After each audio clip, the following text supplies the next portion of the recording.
ইসহাক আলাইহিস সালামের সময় বনী ইসরাইল ছিল না। বনী ইসরাইলের ওনার সন্তানদের থেকে শুরু। ইয়াকুব আলাইহিস সালামের ঘরে কয় সন্তান? কয় সন্তান? কয় সন্তান? 12। কয় সন্তান?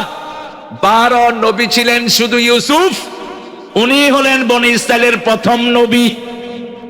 আর বনী ইসরাইলের শেষ নবীর নাম ঈসা আলাইহিস সালাম। আমাদের প্রথম নবী আদম, শেষ নবী মুহাম্মদ সাল্লাল্লাহু। 12 জন ভাই, 12টা গোত্র। কয়টা? 12টা গোত্র। বাপ এবং মাকে আল্লাহ চাঁদ এবং সূর্য বললেন, ইন্নী রাআইতু আহাদা আশারা কাওকাবান ওয়াশ-শামসা ওয়াল কমারা রাআইতুহুম লি সাজিদিন। ও আব্বা, আমি স্বপ্ন দেখেছি চাঁদ, সূর্য আর 11টা তারা আমাকে সেজদা করছে।